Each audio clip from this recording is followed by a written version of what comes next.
What a year it has been for very interesting Transformers. I mean, we've had a lot of releases in a lot of lines with a lot of different things going on. And I can tell you now, up and coming soon will be my 10 best and 10 worst of 2017. And doing those lists is a monumental challenge this year. I mentioned not long ago that I was not yet done with the Last Night line because I didn't have Cogman. And certainly I'm still waiting on him. I will not, obviously, get him in 2017 because as of this recording, it is now New Year's Day. Nevertheless, thanks to Starscream Girlfriend, I did get this guy for the holidays. And I really kind of never expected to have him because he was rather expensive in stores. I mean, he was one of the figures that around my neck of the woods had the price hike. So it is what it is. Nevertheless, I am quite happy to have him, and there's a lot of interesting things to talk about when it comes to the Transformers The Last Night Leader Class Dragonstorm, and we're going to cover everything to do with this guy in the latest GotBot True review.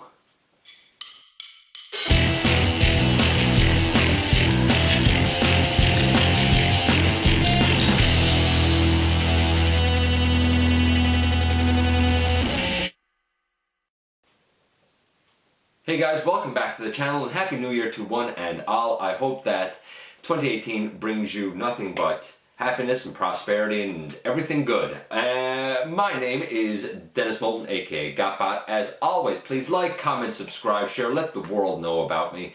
It's always very appreciated.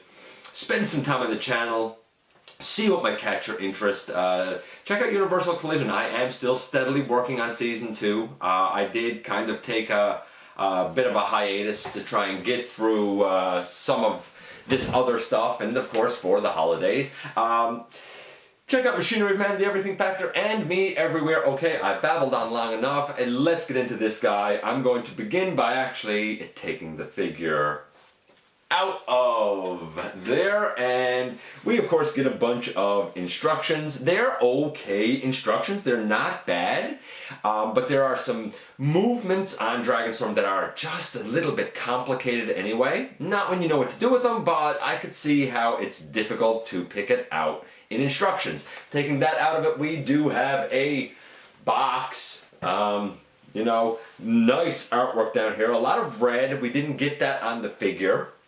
But that's okay. I think we did probably get it in that like mega one-step changer thing. You can kind of see a bit better here on the side.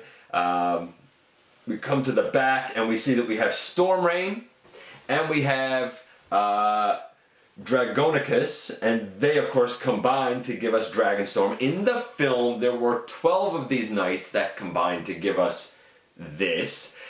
In the toy we have 2, so it's not exactly accurate, but I gotta believe that had we gotten 12 figures to combine into this, it would be an absolutely atrocious floppy mess. So I think it's good that we at least have an homage to it, and honestly I think the 2 is enough. I think that that's enough for this. Apparently they are both Voyager size. Keep that in mind. We're going to kind of discuss that a little bit later on as well. So taking that out of it, we have this thing. I think it's a hammer. One of the scraplets thinks it's a mace. I don't know what it is. Either way, it's a melee weapon. It's kind of cool. There is a peg right here, and that allows it to store on the back of Dragonstorm in Dragon mode. It also allows it to store on the back of Stormreign in robot mode. So it's an interesting weapon. It certainly looks powerful. I could see it being wielded with a lot of strength. But anyway, that's the first of them. It is definitely different. It's nice that there's storage for it. I totally dig that. But that's not the only accessory, of course, that it comes with, because Dragonicus also needs to have some form of defense. And Dragonicus's form of defense is far simpler. There are 2 of these swords. They are molded in gray plastic. It's not soft, rubbery plastic or anything like that. A nice handle, nice hilt. Is that a hilt? I think that's what it's called. But it's a simple blade, no paint on this.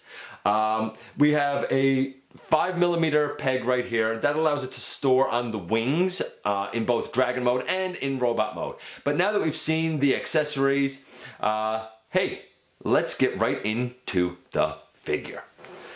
And here we have Dragonstorm in all of his glory. I need to talk about a few things right off the bat that should be noted. First, this guy has more ties on him than I think I've ever seen on any figure. His legs, his front legs, his body, his tail section. The 3 heads I think had a paper one around them. Each one of these heads had a plastic one going through the mouth that had to be cut very, very carefully. If you cut too much, you're going to cut the head off. If you try to pull it out with one of those plastic ties there, you're going to pull the head off. Why? Because all 3 of these heads are soft, rubbery plastic. And I think that might be a little bit unfortunate of a choice, but it is what it is, so you need to be really careful. Otherwise, if you're delicate getting them in a package, it's not too bad. I will point this out. Inside the head, you'll see black pieces that are part of the jaw. That's what kind of holds it and allows us to open and close the mouth. But they're soft rubbery plastic. I think that's what tears and breaks when people try and pull it out. So, the next thing to note is that the back is like this out of package. You need to bring that leg up. These legs aren't exactly in the right position. They're more like this, if I can get this one off. They're more like this, if I'm not mistaken. And his front legs are not opened out as far as they can be. A lot of times I find I do this with his legs, just to sort of stand him up a little more properly. The storage for the swords, up under the wings here, that's where they'll store both in both in dragon mode and in robot mode. And the hammer mace thing stores up on the back, no problem. The wings themselves have a hinge right here. They have a hinge right here, and they have another hinge, if I'm not mistaken. I thought they had another hinge. Yeah, they do. And they have another hinge that lets you bring the wings all the way out, and even bring them down on his sides. A lot of posability there. The tail can go up and down at 2 points. This part is hard plastic. This silver painted piece out here is soft rubbery plastic. I do wonder if the tail was put in upside down. Like, I feel like it should be more like that, but hey, what do I know? Maybe it is supposed to be like that. The back legs, they can go up and down. They can kind of bend at a knee here. They can go in and out, but that's really because this piece don't have a spot to tab in that I can tell. So it's a little weird. The front are on ball joints up here that can go all the way around, can go way out. There's I guess basically a ratcheted elbow right there that can go way, way up. We have a hinge for forward and back motion on his front paw, I guess. I don't know what you call this for a dragon. And the heads can go up and down right there at that hinge as well. At this hinge, and down here at the shoulder hinge. They can turn. The mouth can open and close. The head itself can move up and down, and that's the same on all 3 heads. So we have an extraordinary amount of articulation really for the dragon, so you can pull off some excellent, excellent dynamic poses. I absolutely dig it. The paint Well, we have so much gorgeous molded in detail, and it's a silver wash over it. Actually, there's a couple of washes over it. A silver and maybe a tan kind of wash over it. It looks phenomenal.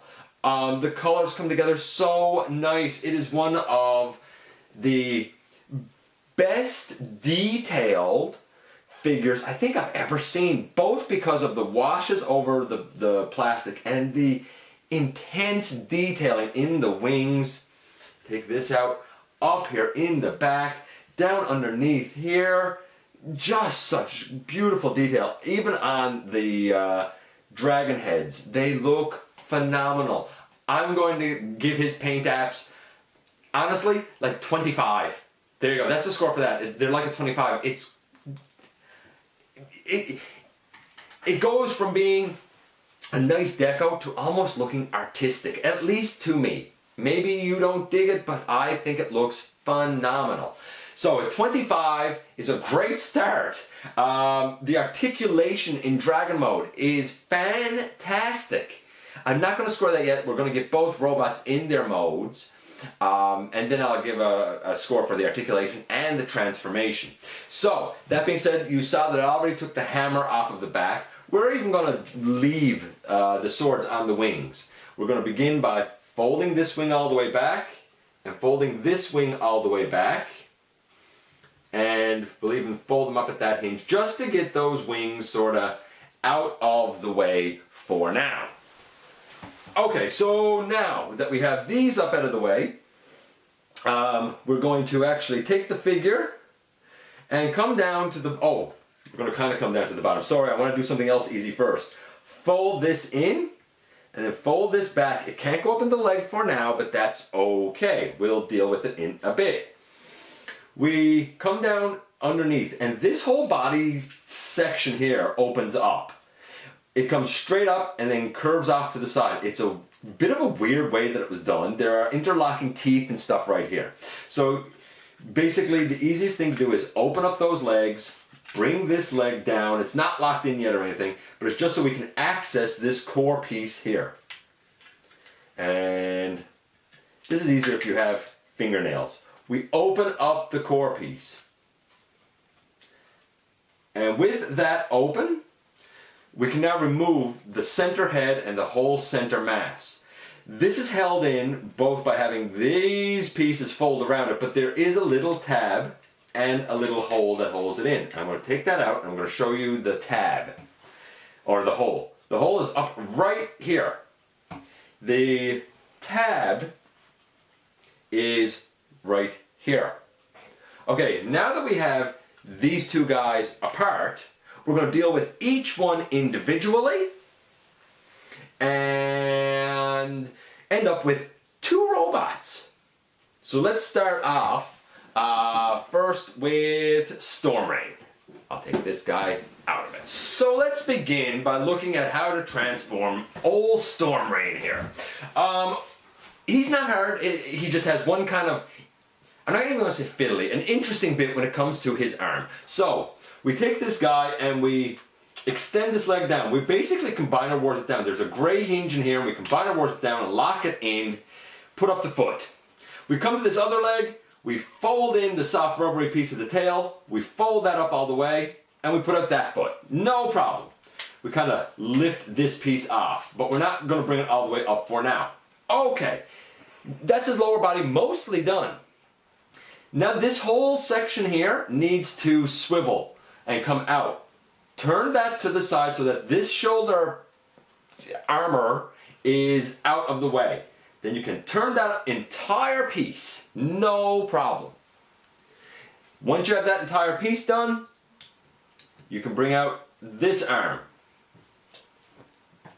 Now, in here you have a hinge on a pin, and it's probably best if you put this arm up, just to give yourself room to work. You bring it down on that pin, and then you have another like thinner piece of gray plastic here. I don't feel like it's going to break or anything. It seems pretty durable actually. It's on a ratchet, a little bit of a light ratchet. You bring that up, and then you can just bring the whole arm down. It's a couple of movements to get this in this orientation, but it's not hard once you know what to do.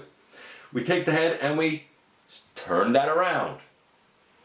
We bring this arm down and we bring this piece up. When you bring this piece up, there's a little, let's see if I can find it. There's a little notch right here below this pin. And there's a little section in between a couple of his scales. And basically, it goes into that notch. It doesn't really lock, but the friction from this joint down here holds it in place anyway. Okay, so let's turn him around front on.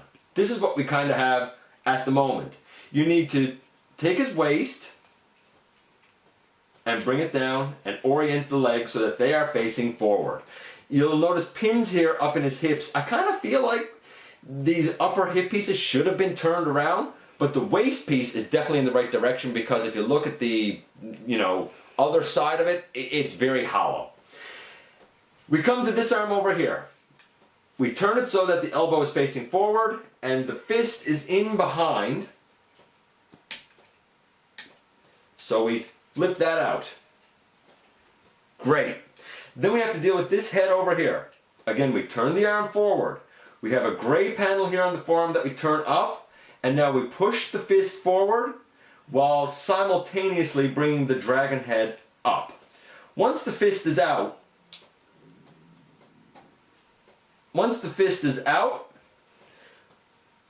we can close up that panel and the dragon head is just here on the, chilling out on the back of his arm. This is what we end up with. We can take his mace thing, and on the back right here we have a 5mm slot, so you can take this and put it in there. It naturally fits in his hand as well. This is robot number 1, and the articulation for this guy, not too bad. I'm going to kind of reposition this a bit so we can get a better look at how glorious he is, and we'll go through his articulation before moving on to his partner. His molding continues to astound and look amazing. The shoulders, the head, the legs, he stands relatively well, to be honest with you. Like, yeah, he's fine unless you go to knock him over, but it's no problem. Articulation for this guy. The head can go left and right a little bit. I find it can go more this direction than this direction. The shoulders, they can go up about that far. Now that being said, this whole piece sort of wiggles because there's nothing particularly locking it in. The shoulder pads can also move on both sides to get either down close or up out of the way, your preference. We have pretty tight bicep swivels on both sides. We have 90-degree elbows. We have hands that can kind of go back and forth a bit, but not like side to side or on a hinge to bend around or anything like that. We do have a waist on this guy, which is cool. We have legs that can go all the way out to there before it hits kind of his front armor. The legs can go way back. We have a thigh swivel, and we have a knee along with toe tilt. That being said, over on this side we still have the elbow, we still have the bicep swivel, so the dragon head does not get in the way. The leg with the tail in it still has a super deep knee bend there. At least 90 degrees, if not over a bit. The only thing about this guy that I think is unsightly is this piece.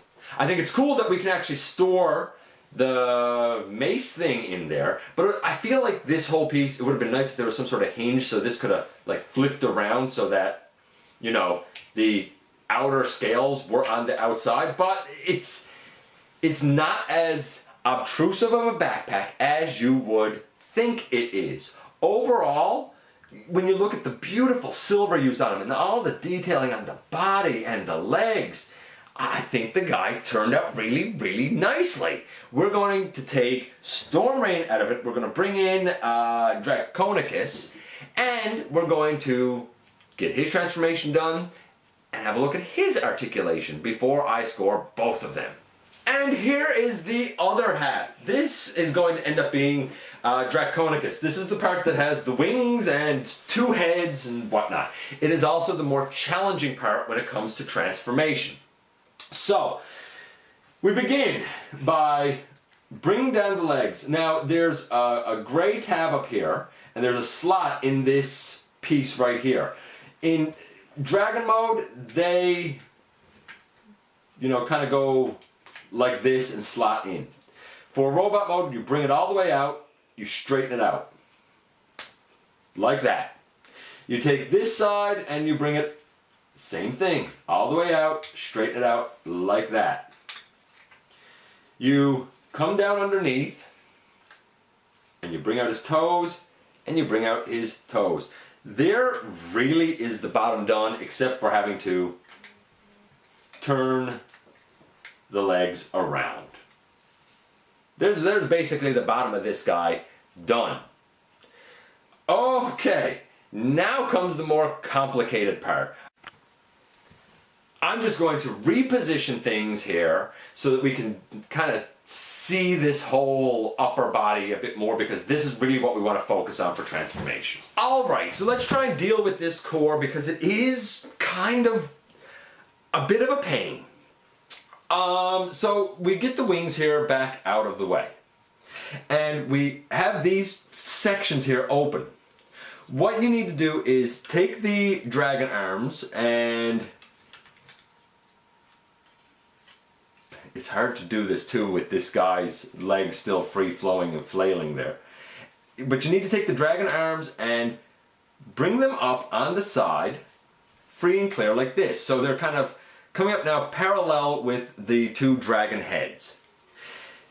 Then you want to bring this down and you want to fold it all the way up as much as you can. And when you think you have it up all the way, you probably don't and need to fold it a little bit more. Now, you're going to end up manipulating the dragon head the whole time we're going through here, because what we need to do is bring this whole section here down and around. It means having to move the ball joint that the dragon arm is on and move this in one, hopefully, fluid motion. So we bring this down while bringing the dragon arm around on that ball joint. Let the whole dragon head kind of flow however it needs to flow. We bring that down and we bring that in to the body like that. We come over on this side and we begin by bringing the head up. My head likes to pop off during this procedure if I'm not extremely careful with it, and I just got it up then without it popping off, to my shock, because usually, like I said, it does. We bring this dragon arm down, fold it up at the elbow. It kind of naturally wants to stop here. Push it in a little bit more. Rotate. Rotate. Turn the ball joint for the dragon arm and push it into the core of this guy. Some people have said, oh, this guy's hollow. By the time you get the dragon arms in here, he's not very hollow, I must say. Alright, now that we have that done, we can bring this piece around, that's half of his body, and we can bring this piece around, it's the other half of his body. Make sure that these are in here as much as they can be. Push them back, don't be afraid to push the dragon arms, trust me. We bring that around and we bring this around, and now these 2 body pieces should tab together just fine. There's the core of his body done. Now that we have that done, let's deal with finishing off his legs so we can get him down a little better so we can see his arms easier. You got a hinge right here, you angle it up. A hinge right here, you angle it up. You're bringing together this whole gray piece and this whole gray piece, and guess what? They're going to tab nicely once you get it all pushed up. Push it up. Push it up. probably helps if you get the legs here out of the way. Tab them in.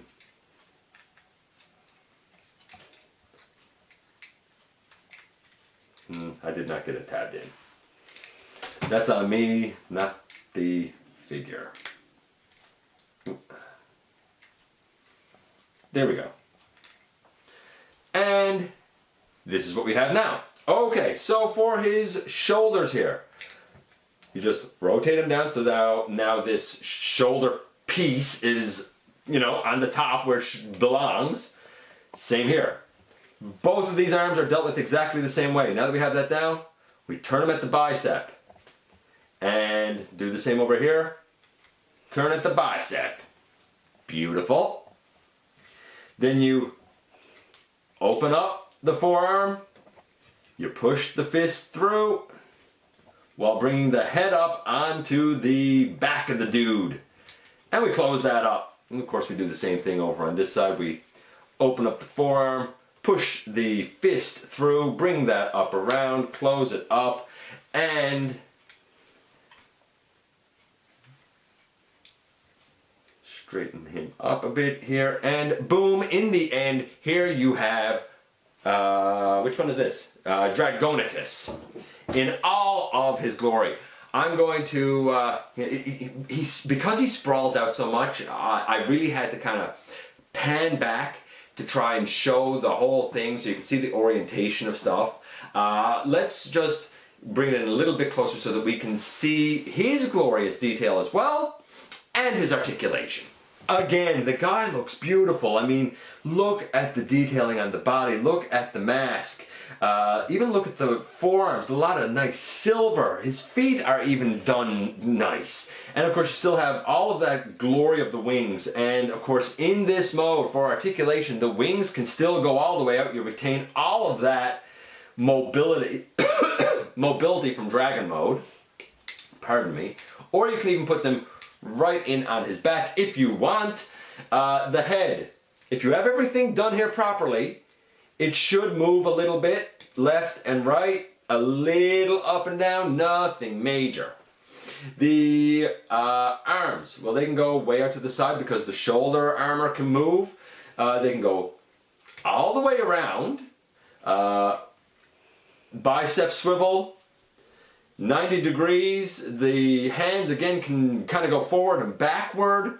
What else do we have here? No waist on this guy because of his transformation. There is no waist. A little bit of shame there. The legs, they ratchet all the way out to the side.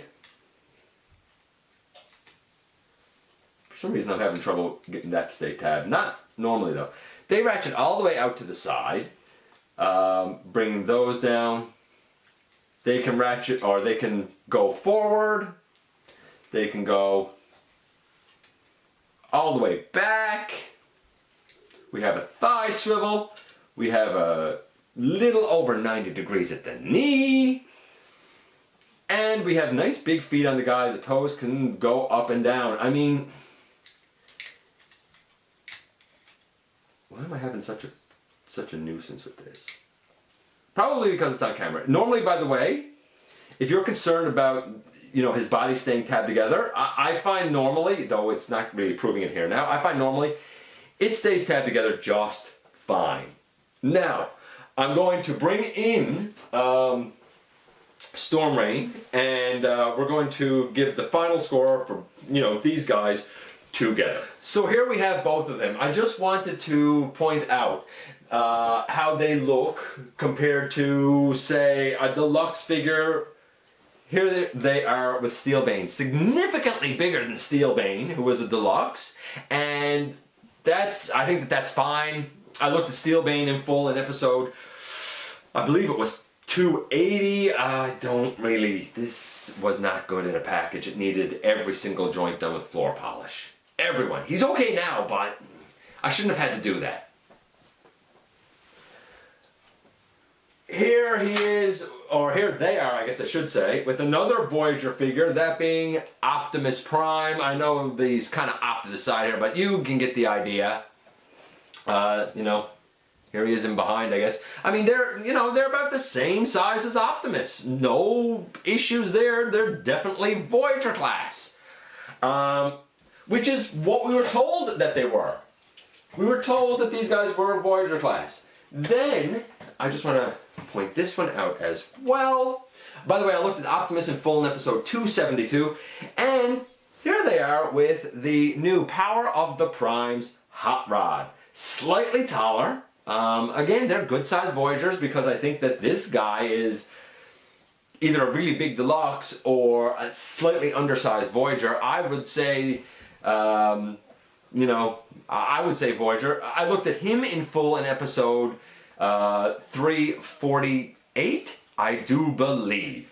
Anyway, I already gave a score of 25 for the paint apps and the detailing on these guys. They look fantastic and imposing.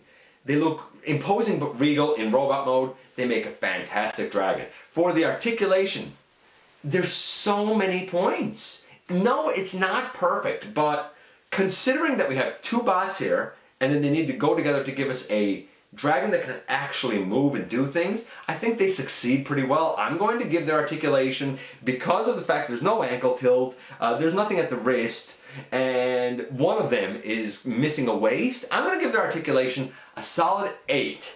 It's good. Not perfect, but good. At least in my experience. The only other thing that's a bit of a nuisance, which is something that is going to affect the transformation grade, is this guy's head. I've even heard tell of it missing out of package for some people. I can see why, because it pops right off.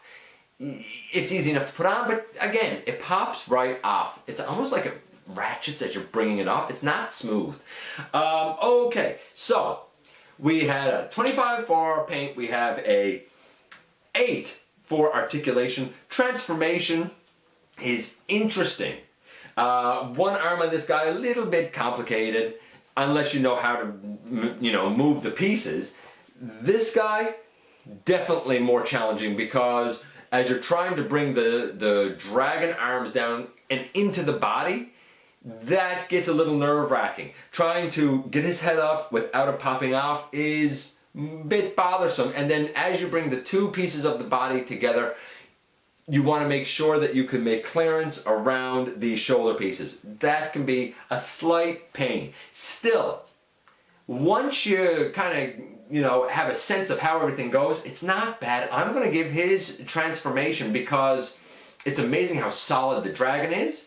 It's amazing how solid each of these really are in the end. I'm going to give that also an 8. Overall, I think that Dragonstorm, and I've been hard on the last night line, but I think Dragonstorm is a win. I think he's worth getting. I think his overall score is for sure a 9. It's a fun figure, it's an interesting figure, and it looks absolutely amazing. Anyway, let me know what you think of this guy. I always like to hear from you. I thank you for dropping by, giving me some of your very valuable time, and I very much look forward to the next time that you and I get together for another visit right here inside the videos.